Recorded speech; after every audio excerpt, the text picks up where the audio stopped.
Hello，歡迎大家嚟到 Dinner Table 10月份獅子座嘅感情占卜。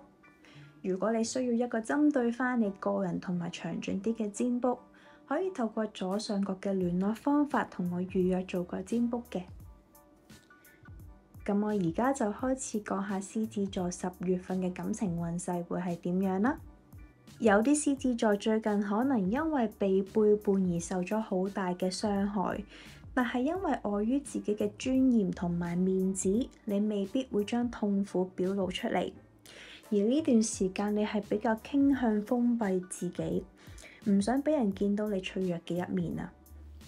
但係去到月尾，你可能會遇翻一個舊人，一個曾經同你拍過拖、曖昧過或者發展過嘅人。咁呢個人係可以俾到安全感你㗎，所以唔排除月尾或者下個月，你哋之間係有更進一步嘅發展嘅。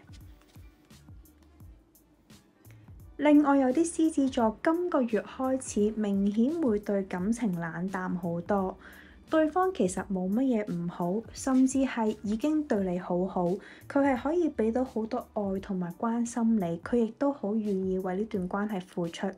但係你心入面對佢已經冇咗感覺，我會見到好大機會你喺月尾嘅時候會選擇離開對方㗎。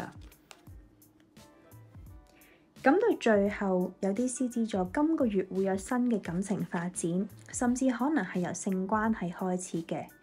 咁由月頭到月中，你都係會好開心，好享受呢一份熱情。但係去到月尾，你又會開始出現翻戒心，你會擔心自己再受傷害，或者你會開始思考呢段關係嘅未來。咁所以咧，你就會變得係好小心同埋防備㗎。咁獅子座嘅占卜就去到呢度啦，我哋下次再見啦，拜拜。